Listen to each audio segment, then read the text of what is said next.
السلام عليكم ورحمة الله وبركاته. Hello everyone and welcome to the first conversation lesson. أهلا بكم في أول درس محادثة معانا من كتاب Speak English Like an American.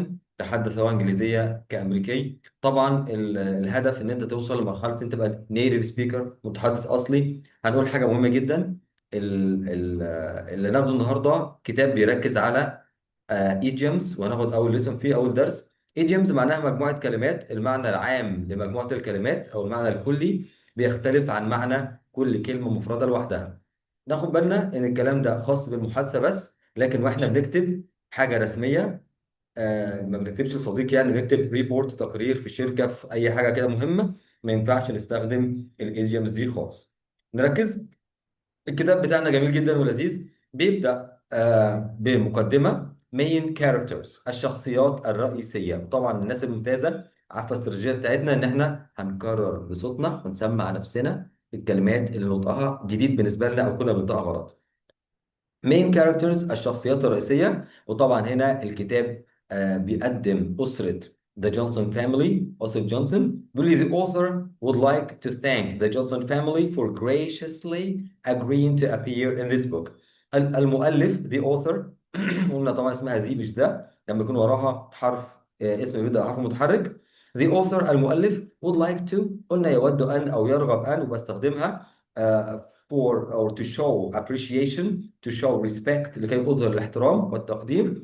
ممكن أقول once، يريد، بس once من الأصدقاء بس. would like to thank، يريد أن يشكر the Johnson family، أسرة جونسون. for لأجل على إيه بقى؟ graciously. قلنا لو شلنا ال واي وشلنا او يو اس وبقت grace جي ار اي سي اي، هنلاقي المعنى الفضل. gracious شخص متفضل أو حاجة فيها فضل. graciously بكرم وبتفضل من عنده. يا نهار أبيض، قمة الاحترام والتأدب إن المؤلف عاوز يشكر الأسرة اللي هو بيخترعها أصلا من دماغه. فطبعا احترام، وفي نفس الوقت بيدي لك احساس قد ايه الاسره دي هتعمل في الكتاب ده شغل كويس جدا. فطبعا ده تقدير متبادل جميل جدا، اسلوب محترم. for graciously حال هنا اهو agreeing موافقتهم to appear in this book، ان يظهروا في هذا الكتاب. يعني يا جماعه I would like I'd like to take your permission، عايز اخد الاذن بتاعكم، لازم توافقوا لي الاول عشان تظهروا في الكتاب بتاعي. طبعا agree واخده اي ان جي gerund عشان قبلها for. اي حرف جر غير to بياخد اي ان جي في معظم في كل الحالات ما عدا to، بعض الحالات بياخد فيرب اي ان جي. طبعا to الاساس بتاعه بياخد مصدر يعني، بس بعض الحالات بياخد اي ان جي. The Johnson family، أسرة جونسون أهي. هبتدي أقدمهم لي. عندي بوب father الأب، تيد son الابن، نيكول daughter الابنة أو daughter بريطاني، daughter أمريكي. تمام. عندي الست اللي قاعدة على الكرسي ده اسمها سوزان، مش سوزانا، سوزان mother الأم. بنبدأ بسرعة خالص. يا نهار أبيض، إيه الموقف اللي كله عدائية ده؟ شكله إيه، متخانقين مع بعض. فبيقول له goodbye to you and goodbye to this dead end job. مع السلامة ليك ومع السلامة. ووصف كلمة job ب didn't، يا ترى معناها إيه؟ تعالوا نشوف النص بتاعنا معانا بسرعة اهوت. lesson 1 بيحط لي بقى ايه ال stage directions. يا ترى ايه اللي هيحصل معايا، اتوقع ايه. حد بيقول لي او الراوي بيحكي لي، بيقول لي بوب stay at work، يوم بوب في العمل. بيقول لي بوب اللي هو الاب ده works as a manager، يعمل كمدير in a furniture store، في متجر للاثاث. سرير، دولاب، حاجات كده، كراسي. بيتر او بيتر his boss is not happy about sales، ليس سعيدا بشأن المبيعات. طب وبعدين Bob's new advertising campaign hasn't helped، حملة campaign الدعائية أو الترويجية الجديدة لبوب اللي عملها بوب hasn't helped لم تجدي، بمعنى الدنيا كانت بتقع، ولما عمل الحملة كملت سقوط، يعني الدنيا وحشة خالص. بيتر الرئيس بتاعه بقى decides to fire him، يقرر أن يطرده. خد بالك، او يقيله. بس كلمه عندنا كذا كلمه زي كلمه dismiss بتيجي بمعنى يطرد او يفصل من العمل، لكن فاير هنا بتوحي اكنه ضربه بالنار، يعني قتله، يعني سود له حياته كلها ليه؟ لأن طبعا هنعرف إن بعد كده إن هو آه خلاه يسيب الشغل بعد حوالي 10 سنين شغل. يعني الراجل إيه؟ المفروض ثبت أقدامه في الشركة، المفروض مصدر ثقة بالنسبة له، ومش هيلاقي زيه بقى خبرة. تاني حاجة إن هيعمل له عملية الفصل دي قبل يومين بس من الكريسماس، والكريسماس عيد عند المسيحيين، فطبعا داخل بدأ يدخل بيته بفلوس وحاجات حلوة، لا هيدخل بيته وهو مش معاه ولا مليم وداخل على عيد. المحادثة بتاعتنا: Peter, Bob, I hate to break in the news, but our sales were down again last month. يا ترى المعنى إيه؟ هنقرأ الأول وأسيبك تخمن. Down Peter, down again Peter. Yeah, these days everybody's shopping at our competition Honest Apes Furniture store. But everything in there costs an arm and a leg. That's true. They do charge top dollar. And their salespeople are very strange. They really give me the creeps. Well, they must be doing something right over there. Meanwhile, we're about to go belly up. I'm sorry to hear that. I thought my new advertising campaign would save the day. Let's face it, your advertising campaign was a real flop. Well, then, I'll go back to the drawing board. It's too late for that. You're fired. What? You're giving me the axe? Yes, I've already found a new manager. She's as sharp as a tack. Can't we even talk this over? After all, I've been working here for 10 years. There is no point in arguing, Bob. I've already made up my mind. Oh, well, at least I won't have to put up with your nonsense anymore. Goodbye to you, and goodbye to this dead-end job. Please leave before I lose my temper. اوكي، خدنا النص، نتدرب على النطق، نحاول نخمن المعنى الأول، وتعالوا نشوف المعنى إيه. تعالوا نشوف المعاني الأول، وبعد كده هنطبق الموضوع ده على النص. About to معناها ready to، جاهز أن، بمعنى أوشكت أن، أو على وشك. On the verge of معناها على حافة إن أنا أعمل حاجة معينة. Example 1: It's a good thing Bob left the furniture store when he did. إنه كان شيئا جيدا أن بوب غادر أو ترك المتجر الأثاث عندما فعل ذلك. Peter was so angry. Peter كان غاضبا جدا. He was about to throw a dining room chair at him. كان على وشك أن يلقي بكرسي سفرة عليه. طبعا كانت مشكلة كبيرة جدا، خناقة بدل خناقة لفظية verbal هتبقى fighting، خناقة بالإيد. Example 2: I'm glad you're finally home. أنا مسرور إن أنت أخيرا رجعت. I was just about to have dinner without you. خلاص كنت هاكل العشاء من غيرك. الناس الوحشة اللي بتتعشى من غير الناس التانية. After all، على الرغم من كل شيء معناه despite everything، على الرغم من كل حاجة. Even when everything has been considered، لما يحط في الاعتبار كل حاجة. أو the fact is، الحقيقة هي أن. Example 1: you'd better invite it to your party. من الأفضل أن تدعو it لحفلتك. ليه؟ After all، على الرغم من كل شيء، حتى على الرغم من كل شيء سيء أو على الرغم من كل شيء كويس، he's a good friend. طبعا بنتاخد بالمعنيين هنا، بس هنا على الرغم من كل شيء سيء. He's a good friend، هو صديق جيد. Example 2: It doesn't matter what your boss thinks of you. هنا طبعا تقريبا يعني زوجة سوزان اللي هي زوجة بوب بتطيب خاطره، يعني جبر الخواطر بقى. It doesn't matter، لا يهم. It doesn't matter. It doesn't matter لا يهم what your boss thinks of you. ما يعتقده فيك الرئيس، رأيه فيك إيه مش لازمة. After all، على الرغم من كل حاجة، you're going to quit your job anyway. سوف تترك وظيفتك على أي حال. فكرش في الماضي. at least على الأقل معناها anyway على أي حال، بس هنا المعنى الأولاني على أي حال، أو the good thing that الشيء الكويس هو أن at least دور على أقل شيء جيد. example 1: we've run out of coffee. خلصنا القهوة اللي عندنا، قصده على البن يعني. but at least الحاجة الكويسة هي إيه؟ we still have tea. ما زال عندنا شاي. example 2: Tracy can't afford to buy a car. مش قادرة، ما عندهاش المقدرة إن هي تتحمل نفقة انها تشتري سياره. but at least لكن الشيء كويس she has a good bicycle، عندها دراجه جيده. المعنى الثاني لكلمة at least معناها the second definition of this phrase. المعنى الثاني لهذه العبارة is no less than، مش أقل من. There were at least 300 people waiting in line to buy concert tickets. كان هناك على الأقل، يعني أقل حاجة يعني أضعف الإيمان، يعني أقل عدد أهو موجود هناك. طبعا ده الأقل، يعني أزيد من كده بكتير. 300 شخص منتظرين في طابور لكي يشتروا تذاكر الحفل الغنائي. نكمل. ها to break the news. طبعا break معناها يكسر، ونيوز الأخبار معناها إيه؟ معناها أنت make something known، هتخلي حاجة تبقى معروفة، معناها أنت كنت كاتبها كسر ومش قايلها لحد. Example 1: Samantha and Michael are getting married.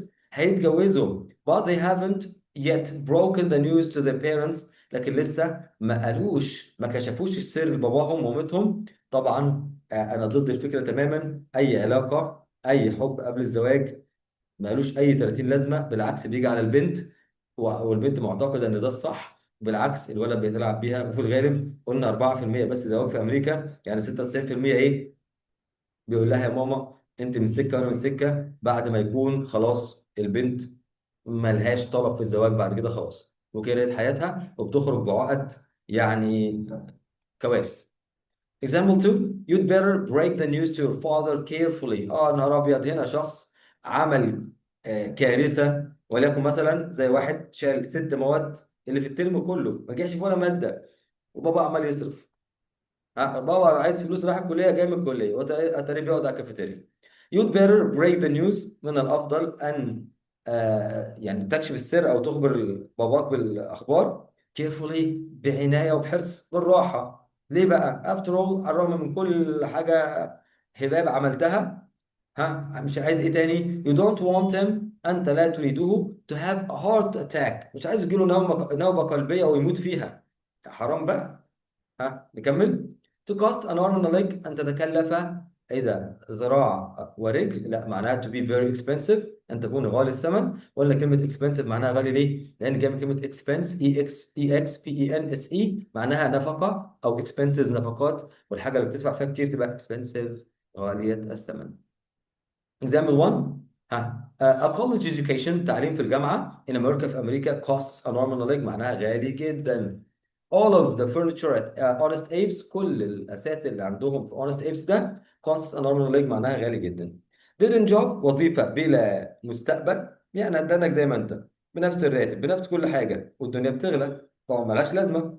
A job that won't lead to anything else، وظيفة مش هتؤدي لأي شيء آخر. طبعا ممكن تدنك في الوظيفة دي لفترة صغنطوطة لغاية ما تلاقي وظيفة تانية تطورك، بس هو مضطر يركب الصعب، بس مش دهدلك فيها على طول وتقول أنا كده شغال. Example 1: ديان realized that working as a cashier was a dead end job. أدركت إن العمل ككاشير ده وظيفة ملهاش مستقبل. Jim worked many dead end jobs. اشتغل وظائف كتير يعني ملهاش مستقبل before finally deciding to start his own business، قبل ما يقرر يبدأ البيزنس بتاعه. Let's face it، هيا نواجه الأمر، معناها accept a difficult reality، نقبل واقع صعب بس لازم نقبله. طبعا let's face it: if Ted spent more time studying، لو كان ماضي بسيط، تمني ان حاجه كانت بتحصل بس ما عملش كده. he wouldn't be failing so many of his classes، ما كانش هيسقط في حاجات كتير او حصص كتير او مواد كتير من اللي كانت عنده. let's face it: if you don't leave a college degree، if you don't have، لو ما عندكش شهاده جامعيه، it can be difficult to find a high paying job، من الصعب ان يكون عندك وظيفه باجر او بمرتب عالي. give one the creeps، معناها to create a feeling of disgust. يا نهار ابيض، يبقى تعمل او تتسبب بشعور من القرف والرعب، وطبعا رعب مصطنع، مش رعب حقيقي، جوه شخص. تيد's friend مات، صديق تيد اللي هو اسمه مات has 7 earrings، حاطط 7 حلقان في ودانه in each ear. and I love mom، وما شاء الله من كتر حبه لامه عامل تاتو على دراعه انا بحب ماما. on his arm he really gives Nicole the creeps. طبعا هنكتشف ان نيكول دي البنت بتاعته، طبعا ده علاقه غلط جدا وحرام طبعا اكيد، يعني عشان بتحلم من نيكول بعد كده ان هي تبقى بني ادمه عامله علاقه من غير ما يكون في زواج. مخلي نيكول مستحمله القرف ده كله وحاسه برضه بالقرف من ناحيته، بس مفيش رجاله يعني، فهي بتدور على الراجل يعني. فتستحمل بقى وخلاص. Example 2. There was a strange man. كان هناك رجل غريبا following me around the grocery store. بيتبعني لما رحت عند المتجر بتاع الجروسري بتاع البقالة. It was giving me the creeps. كان شكله مرعب أو شكله مخيف. Go back to the drawing board معناها to start a task over. هتبدأ مهمة من تاني، يعني هتعيد الرسم تاني أو التخطيط من تاني. Because the last one try failed. لأن آخر محاولة فشلت. معناها to start again from the beginning. هتبدأ تاني من البداية. example 1. Frank's new business failed. البيزنس الجديد بتاع فرانك فشل. So he had to go back to the drawing board. هيضطر يرجع تاني يخطط من جديد. The president didn't agree with our new ideas. مدير ما وافقش على الافكار الجديده بتاعتنا for the company للشركه. So we had to go back to the drawing board. لازم نرجع نخطط تاني. جو بيلي اب. ومعروف بيلي معناها الكرش او البطن. لما حد بياكل بطنه بتنزل لتحت او منفوخه، لكن جو بيلي اب معناها البطن هتطلع لفوق هتتشفط، يعني الشخص ده مفلس مش لاقي ياكل. معناها to go bankrupt معناها يفلس. Many people lost their jobs. فقد وظائفهم when Enron went belly up. لما شركة انرون خلاص فشلت أو بقت مفلسة. My company lost 3 million dollars last year.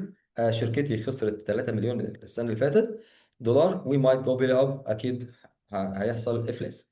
To give someone the axe. وaxe معناها بلطة. ax أو axe معناها to fire someone أكنك ضربته ببلطة. يا نهار أبيض. Mary used to talk to her friends. اعتادت أن تتحدث أصدقائها on the phone all day at work. طول النهار في الشغل بتتكلم مع أصدقائها until معناها حتى لحظة. قاعدة تتكلم تتكلم وتتكلم وترغي لغاية ما في يوم من الأيام one day her boss finally gave her the axe. طبعا فصلها خالص. poor Paul. يا لبول المسكين. he was given the axe. خلاص طرد من الشغل 2 days before Christmas. يومين قبل الكريسماس. to lose one's temper معناها يفقد أعصابه to become very angry. Bob always loses temper. دايما بيفقد أعصابه when his kids عندما أطفاله start talking on the telephone during dinner. اثناء العشاء المفروض ما حدش يتكلم في التليفون. دول بقى بيقعدوا يتكلموا في التليفون اثناء العشاء، طبعا لازم يغضب. هقرا مثال واحد بس. اوكي. to make up one's mind بمعنى يقرر، معناها reach a decision او to decide. ستيفاني عملت ايه؟ couldn't make up her mind. ما قدرتش تاخد قرار whether سواء to attend هارفارد تحضر في جامعة هارفارد او تنضم لجامعة ستانفورد. فاينل في النهاية she chose ستانفورد. في النهاية اختارت ستانفورد. no point in معناها no reason to. مفيش سبب، مفيش دافع يخليك تعمل كده. it's not worth. الموضوع ما يستحقش انت تعمل حاجة. there is no point in worrying about things you can't change. لا داعي أن تقلق. مفيش حكمة يعني أو سبب أنت تقلق بشأن الأشياء اللي ما تقدرش تغيرها. to put up with معناها to endure without complaint. أن تتحمل بدون شكوى. for many years لعدة سنوات Barbara put up with تحملت her husband's annoying behavior. سلوك زوجها المزعج. Finally في النهاية she decides to leave him. قررت أن تتركه. خلاص هيطلقوا. real flop أو failure معناها فشل. the Broadway play closed after just 4 days. طبعا برودواي مسرح مشهور. المسرحية بتاعته أغلقت أو أغلقت بعد 4 أيام بس. طبعا المفروض تكمل عشان تجيب أرباح وتنتشر وتشتهر. لا قفلت. it was a real flop. save the day معناها to prevent a disaster. أن تمنع كارثة misfortune حاجة وحشة هتحصل. The Christmas tree was on fire. شجرة الكريسماس كانت بتحترق. But Ted threw water on it. لكن تيد لحق ألقى مية عليها and saved the day وأنقذ الدنيا. as sharp as a tack معناها very intelligent حادة الذكاء. تمام. جاي scored 100% on a science test. جاب 100% ما شاء الله في اختبار العلوم بتاعه. he's as sharp as a tack. ذكي جدا. talk over معناها discuss يناقش. Dave and I spent hours talking over the details of the plan. ديف وأنا قضينا ساعات نناقش تفاصيل الخطة. top dollar بمعنى the highest end of a price range. هي أعلى سعر. أعلى سعر a lot of money طبعا فلوس كتير. نيكول paid top dollar for a shirt at Banana Republic. طبعا نيكول دفعت فلوس كتير جدا عشان تشتري قميص فين من متجر اسمه بنانا ريبابليك أو محل اسمه بنانا ريبابليك. معانا يا شباب بقى الأسئلة دي هنبتدي نحلها واحدة واحدة بعد ما نرجع تاني على النص ونطبق المعاني اللي احنا خدناها دي عشان نفهم النص بالعربي كويس جدا، وهنرجع نترجم النص اللي فوق بالانجليزي، من الانجليزي للعربي، وبعد كده نحفظ، بعد كده نرجع تاني نترجم. اهو قصدي على النص ده، او المحادثه دي هنترجمها عربي، وبعد كده نحفظ الكلمات والمعاني، وبعد كده نرجع نترجم المحادثه انجليزي، ونسجل المحادثه بصوتنا، نرجع نسمعه، نقرا المحادثه على جوجل ترجمه، ونرجع نسمع المتحدث الاصلي او الست هناك وهي بتتكلم. اكتر من طريقه عشان تطور نفسك. اشوفك ان شاء الله في الدرس الثاني، واتمنى نكون استمتعنا. السلام عليكم ورحمه الله وبركاته.